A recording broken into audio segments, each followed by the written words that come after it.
বলি এই বয়সে কি ছেলে মানুষই হচ্ছে? পাট কাঠি কি মুগুর নাকি? আজ যা পাট কাঠি, কাল তাই তাল গাছ, বুঝেছো? না, বুঝিনি। তবে আজ যে পাগল, কাল সে উন্মাদ, এটা জানি। হ্যাঁ, গিন্নি, জীবনের ধন কিছুই ফেলা যায় না, এটা জানো তো? জানি না আবার, হাড়ে হাড়ে জানি। নইলে এই বয়সে পাট কাঠি দিয়ে কেউ মুগুর ভাজে? ছোটবেলায় কত কুস্তি লড়েছি, আজ সে কথাটা মনে পড়ে গেল গিন্নি। ভাবলাম পাট কাঠি দিয়ে শুরু করা যাক না, পরে না হয় লোহার মুগুর নেব। মুগুর চোখে দেখেছো কোনোদিনও? তোলা তো পরের কথা। না তো, তাই তো পাট কাঠি দিয়ে শুরু করলাম। মুগুর না ভাজলে বুঝি পালোয়ান হওয়া যায় না? বাহ বাহ, চমৎকার একটা যুক্তি দিলে। দাঁড় না টেনেই কেউ যদি মাঝি হয়ে যায়, তবে তো নৌকোয় কেউ উঠবে। বুঝেছি, খাট হয়েছে বাবা, এই ভুল আর করবো না, কথা দিলাম।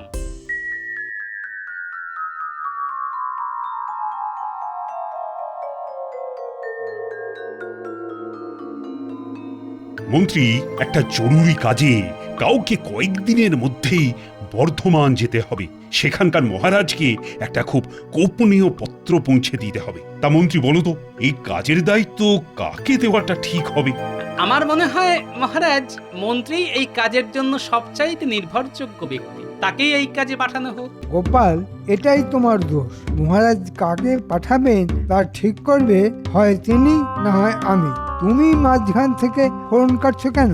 মন্ত্রী, ভুলে যেও না, এটা প্রকাশ্য রাজসভা। গোপাল তার বক্তব্য পেশ করেছে মাত্র। মহারাজ, বর্ধমানে যাওয়াটা তো এবার কোনো দামি জিনিস বা সোনাদানা নিয়ে যাওয়া নয়, গোপনীয় চিঠি।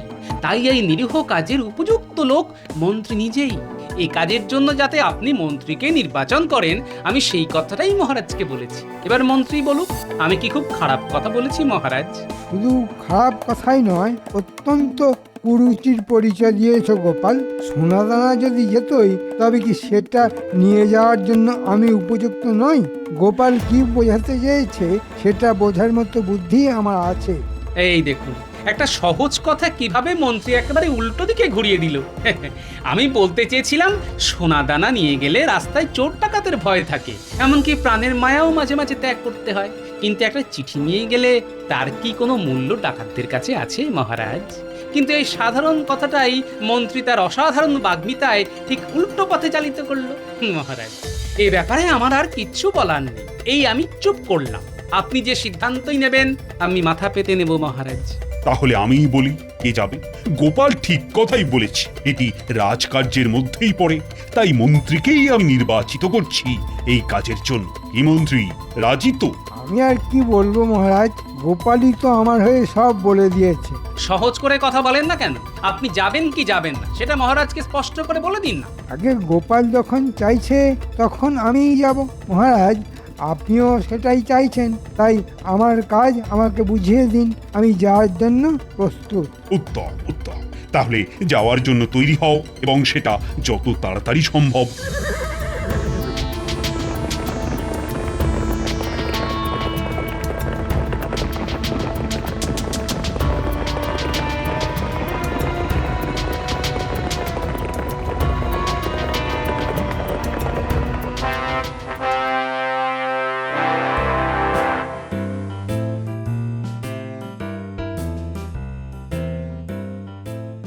বাহ বাহ বাহ বাহ বাহ বাহ, কি চমৎকার চেহারা!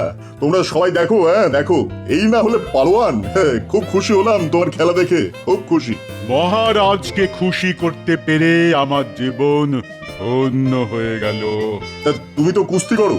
আগে হ্যাঁ মহারাজ, 10 রাজ্য ঘুরে অনেক পালোয়ানের সঙ্গে কুস্তি করেছি, কিন্তু আমার কাছে কেউ দাঁড়াতেই পারেনি, সবাইকে কাত করেছি। এখন খুঁজে দেখছি আর কেউ বাকি আছে কিনা। মহারাজের জয় হোক। আমাদের মহারাজ আপনাকে এই গোপনীয় পত্র দিয়েছেন, সেটা দিতেই আমার এখানে আগমন। আপনি উত্তর দিলেই আমি আবার ফিরে যাব। দাও, পত্রটা দাও। ততক্ষণে তুমি এই পালোয়ানের শরীরটা দেখো। হ্যাঁ হ্যাঁ হ্যাঁ, যেন মন্দিরের দেওয়ালে আঁকা মূর্তি। পালোয়ান, ইনি কৃষ্ণনগরের মন্ত্রী। ওনাকে খেলা দেখাও, দেখাও দেখাও। বাহ বাহ, কি সুন্দর তোমার শরীর। মহারাজ ঠিকই বলেছেন, এই শরীর যেন মন্দিরের ভাস্কর্য। তা তুমি কি কুস্তি লড়ো? আরে ওর মুশকিলটা হলো 10 রাজ্যের কেউই ওর সঙ্গে কুস্তিতে পেরে ওঠেনি। তাই ও আর কেউ বাকি আছে কিনা তাই খোঁজ করছে। তা তুমি জানো এমন কোনো পালোয়ান আছে কিনা যে ওর সঙ্গে লড়তে পারে? হ্যাঁ, একজন আছে, সে নিজেকে মস্ত পালোয়ান মনে করে। মহারাজ, তার নাম হয়তো শুনেছেন। কে বলো তো? আমি চিনি এমন কোনো পালোয়ানের নাম তো মনে পড়ছে না। না, আগে তার নাম গোপাল ভাঁড়। গোপাল মানে তোমাদের রাজ্যের ভাঁড়? হ্যাঁ, তাকে তো চিনি। সে আবার কবে থেকে কুস্তিগির হলো? হ্যাঁ, মহারাজ, গোপাল জীবনে অনেক কিছুই করেছে। প্রথমে কুস্তিগির হওয়ার চেষ্টা করেছিল, সেখানে সবার কাছেই হারতে হারতে নাপিত হলো। সেখানেই এর চুল কাটতে গিয়ে ওর কান কাটে, আবার এর গোপ কাটতে গিয়ে ওর মাথা মুড়িয়ে দেয়। তারপর আমাদের মহারাজকে ভালো মানুষ পেয়ে তার ভাঁড় হয়ে গেল। তবে শুনেছি ওনাকে এখনো কুস্তির আখড়ায় যায়। কি বলছো? মানে কিছুই তো বুঝতে পারছি না। গোপাল কখনো কুস্তি করতো এটা তো আমি বিশ্বাসই করতে পারছি না। হ্যাঁ, আচ্ছা, আপনার পালোয়ানকে বলুন ও যেন বলে সে কৃষ্ণনগরের পালোয়ান গোপাল ভাঁড়ের সঙ্গে লড়তে চায়। এই কথা রটিয়ে দিলেই দেখবেন গোপাল রাজি হয়ে যাবে। এ ব্যাপারে আমি আপনার সঙ্গে বাজি ধরতে পারি, আর এই রটনার কাজটা আপনিই করবেন। কে এই গোপাল ভাঁড়? আমি ওকে কিসে সব হাড় গোড় ভেঙে দেব। না না, তা করতে যেও না পালোয়ানজি, প্রাণেই মেরো না। দেখো পালোয়ান, গোপাল যেন প্রাণে বেঁচে থাকে। হ্যাঁ, মাটিতে বারবার ফেলো, কিন্তু দেখো ওর যেন কোনো গুরুতর আঘাত না লাগে। বুঝেছো তো? যথা আজ্ঞা মহারাজ।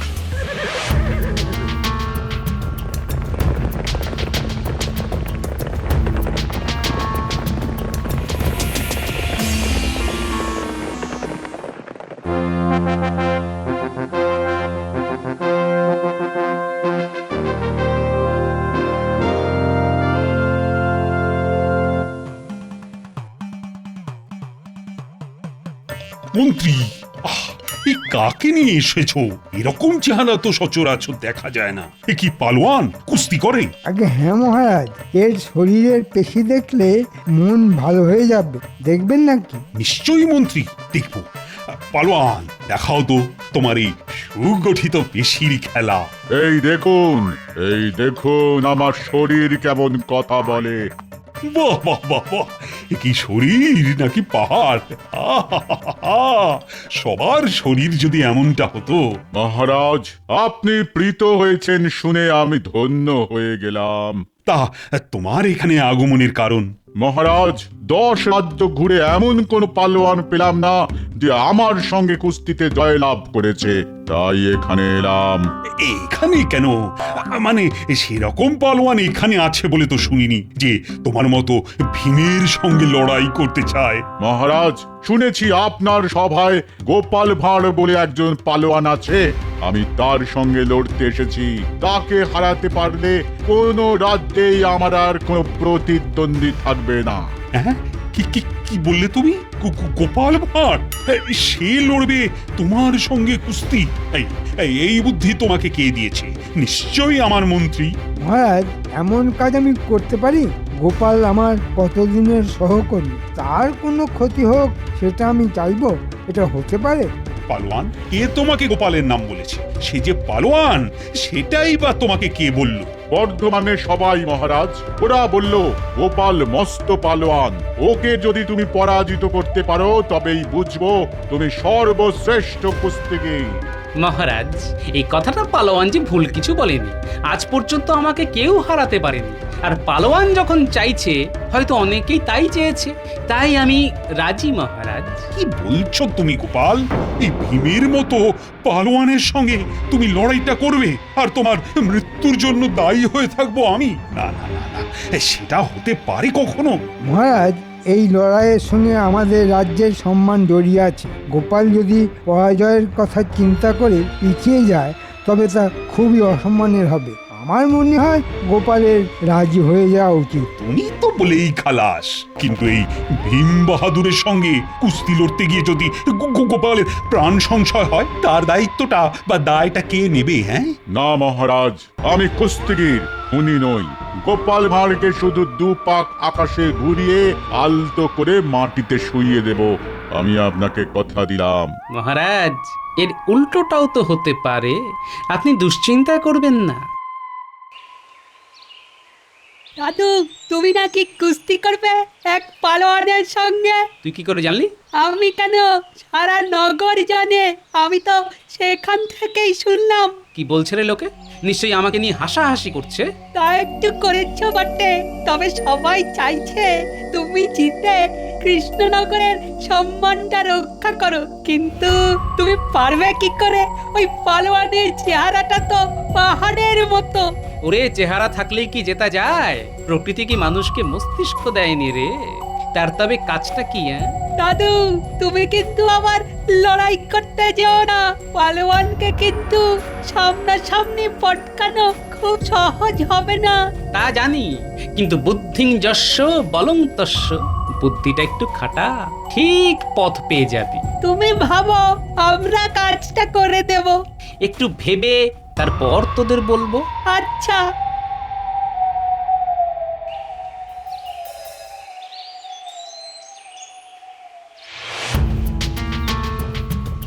এবার গোপালকে কে বাঁচায় দেখি।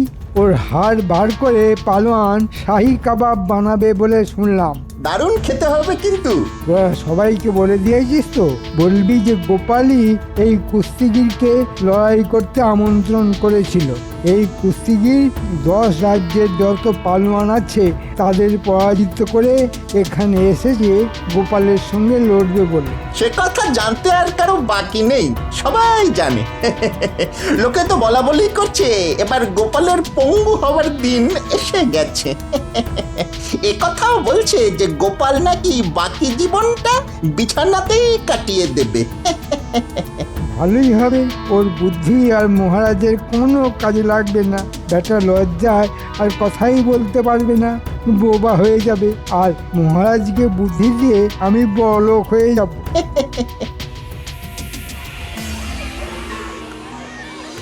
দেখে নিন, এই সেই পালোয়ান যার সঙ্গে গোপালের লড়াই হবে। সবার কিন্তু আশা চাই। এটা গোপাল কি করলো? এই ভীমের মতো পালোয়ানের সঙ্গে কুস্তি করবে আমাদের গোপাল ভাঁড়? এ তো আত্মহত্যা করা সামিল। গোপালের মতন বুদ্ধিমান মানুষ শেষ পর্যন্ত এভাবে মরবে, এটা কিন্তু মানা যাচ্ছে না। বলি তখনই পই পই করে বলেছিলাম পাট কাঠি দিয়ে মুগুর ভেজো না। কোথা থেকে কি হয়ে যায় দেখলে তো? তুমি চিন্তা করো না তো, লড়াই লড়ার অনেক কায়দা আছে, তুমি তার সবটা জানো না। আমি তো কিছুই জানি না। যখন হাত পা ভেঙে বিছানায় পড়ে থাকবে তখন তো সেবা আমাকেই করতে হবে। কেউ এসে কি কোনো খোঁজ নেবে? কেউ এসে কি কিছু করে দিয়ে যাবে? আমি কারো সেবা নেই না গিন্নি, বরং অন্যের সেবা করি। সে যাকে, এখন যা বলি সেটা ভালো করে শোনো। এই তোরাও শোন। আমি তো জানি রাখে গোপাল, মারে কে। এমন একটা বুদ্ধি বার করবে যে ওই বেটা পালোয়ান পালাতে বাধ্য হবে। আগে কথাটা তো শোনো। গিন্নি, তোমার ভাঁড়ারে যত গুড় আছে তা পুঁটির বাবার হাতে দিয়ে দাও। কুস্তিতে গুড় কেন লাগবে? ঠিক বুঝলাম না তো। আগে কথাটা শোনোই না, তারপর যা বলার বলবে। আগে দুঃখিত। হ্যাঁ, যা বলছিলাম। গিন্নি শোনো, তোমার হাতে যত গুড় আছে তা নিয়ে জামাই যাবে লড়াইয়ের মাঠে। যেখানে কুস্তির দাগ কাটা আছে সেখানকার মাটিতে গোল করে গুড় ছড়িয়ে রাখবে, মাটির সঙ্গে মিশিয়ে। কেউ যেন তা আগে থেকে বুঝতে না পারে। আর গুলটে, তোকে একটা কাজ করতে হবে, পারবি তো? দাদু, কোন কাজটা আমরা পারিনি? তুমি যেভাবে বলবে সেভাবেই করব। বেশ, তবে একটা কাজ কর, পিঁপড়ে ভর্তি কিছু মাটি নিয়ে আসতে পারবি? বেশ অনেকটা। মাঠের গুড় পেলে যেন তাড়াতাড়ি তারা গুড়ের মধ্যে ঢুকে যায়। কিরে, পারবি তো? পিঁপড়া ভর্তি মাটি তো আমাদের বাগানেই আছে। মাটিটা ঝুড়ো, একটা ঠোঙায় করে নিয়ে যেতে হবে। তুই ওই মাটিতে বেশ কিছুটা গুড় ছড়িয়ে আয়। কাল সকালের আগেই ওই মাটি আমাকে ঠোঙায় করে দিয়ে দিস, কেমন? বুঝেছি। আমি কাল কেউ ঘুম থেকে ওঠার আগেই পিঁপড়া ভর্তি মাটি তোমাকে দিয়ে যাব। সাবাস ছেলে। কাজটা কিন্তু ভালো হলো না মহারাজ। এটা মন্ত্রী চালাকি বলেই মনে হচ্ছে। আমি তা জানি রানী। গোপালকে পঙ্গু করে দেওয়ার জন্যই ও ওই পালোয়ানকে এখানে ডেকে এনেছে। কিন্তু গোপাল যে কেন রাজি হতে গেল? ও তো না করলেই হয়ে যেত। মহারাজ, গোপাল নিশ্চয়ই কোনো উপায় বার করে রেখেছে। ওহ, তোমার কথাই যেন সত্যি হয় রানী, আমাদের গোপালের যেন কোনো ক্ষতি না হয়।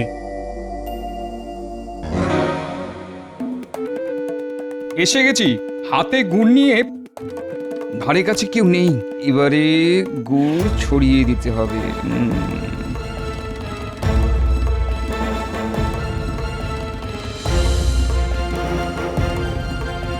ওই তো গাছটা, ওর মাটিতেই পিঁপড়ের বাসা ভর্তি। এবার আরো গুড় ছিটিয়ে দিলাম, কত খাবি খা। কাল সকালে কিন্তু কাজের কাজটা করতে হবে। কিরে, বুঝলি রে লক্ষ্মী পিঁপড়ের দল? যাক, কুস্তির জায়গাটা একেবারে গুড়ে মাখামাখি করে দিয়েছি। কাল এমনিতেই এমন পিঁপড়ে আসবে যে পালোয়ানের পালানো ছাড়ার কোনো পথ থাকবে না।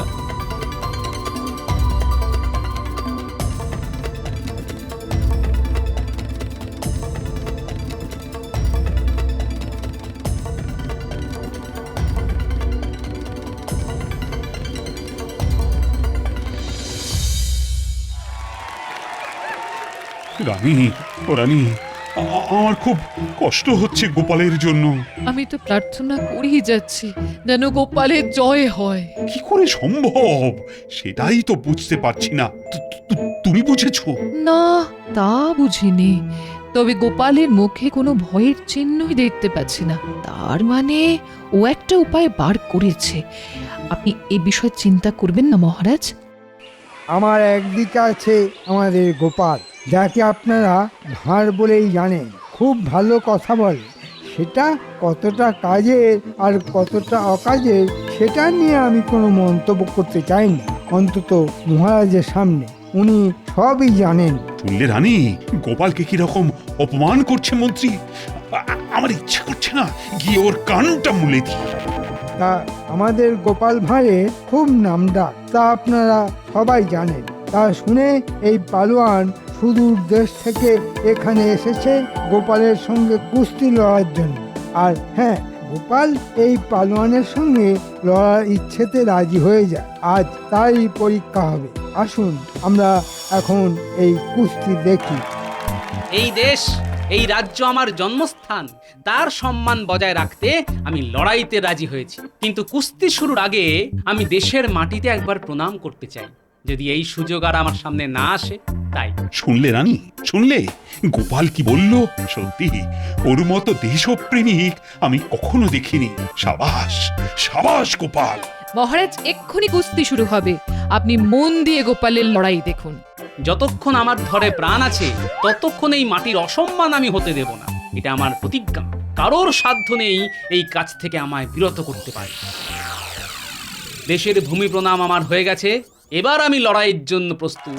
এসো হে পালোয়ান, দেখি তোমার দেহে কত শক্তি আছে। তোমার সঙ্গে কুস্তি লড়তে হচ্ছে সেটা ভেবেই আমার হাসি পাচ্ছে। কত ইয়া বড়া বড়া চেহারার পালোয়ানকে আমি মাথায় তুলে মাটিতে ফেলে দিয়েছি, আর তুমি তো তাদের কাছে নস্যি। ধরবো আর মাটিতে আছাড় মারবো। আরে পালোয়ান, কাছে তো আগে এসো, আমি তো আর পালিয়ে যাচ্ছি না।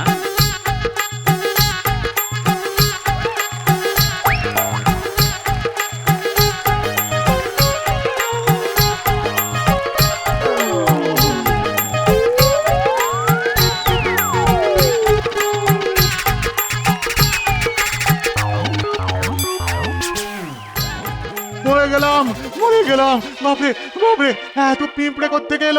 মরে গেলাম, মরে গেলাম, মরে গেলাম। গোপাল, গোপাল, গোপাল। না না, আমি আর পারছি না, আমি আর পারছি না। পালাই পালাই পালাই, আমি লড়বো না, আমি পালাবো, আমি পালাবো। আরে আরে, পালোয়ান পালাচ্ছে, এও কি সম্ভব রানী? সব সম্ভব। গোপালের পক্ষে কোনো কিছুই অসাধ্য নয় মহারাজ। আমার সঙ্গে লড়াই করতে গিয়ে ভয় পেয়ে পালোয়ান মাঠ ছেড়েই পালালো। মহারাজ, তাহলে এই লড়াইতে কে জিতলো? কে আবার? তুমি জিতেছো। আর শুধু তাই নয়, তুমি কৃষ্ণনগরের সম্মান রেখেছো। জয় জয় গোপালের জয়, জয় গোপালের জয়। আরে ও পালোয়ান, কি আশ্চর্য, তুমি তুমি মাঠ ছেড়ে পালালে কেন? এখন আমি মুখ দেখাবো কেমন করে? মাথা খারাপ, পিঁপড়ের সঙ্গে লড়বো কেমন করে? আরে আমি তো সেটাই বলছি, গোপাল তোমার সামনেই একটা পিঁপড়ের মতো, আর ওর ভয়ে তুমি মাঠ থেকে পালিয়ে এলে, এই তোমার সাহস? ছি ছি ছি। ওসব বড় বড় কথা আমাকে বলে লাভ নেই। পিঁপড়ের কামড় আমি খেতে পারবো না। তুমি একটা হতচ্ছাড়া, আমাকে পিঁপড়ের কামড় খাওয়ালে। তুমি আমার বুকে এসো গোপাল। এই অসম্ভব ব্যাপারটা কি করে ঘটালে তা আমি কিন্তু এখনো বুঝতে পারিনি। আমি পেরেছি, আর এই জন্যেই গোপালকে রক্ষা কারো পক্ষে সম্ভব নয়।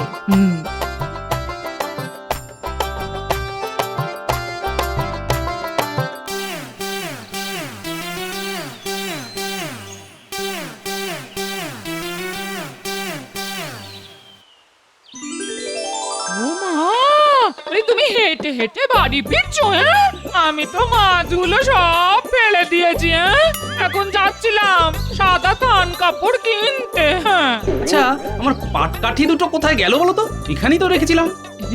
দেখো, ওই যে দুটো মুগুর কিনে এনেছি। হ্যাঁ, তুমি যে এত বড় কুস্তিগীর তা তো আগে জানতাম না। হ্যাঁ, এখন জেনেছি, তাই তো নিয়ে এলাম গো।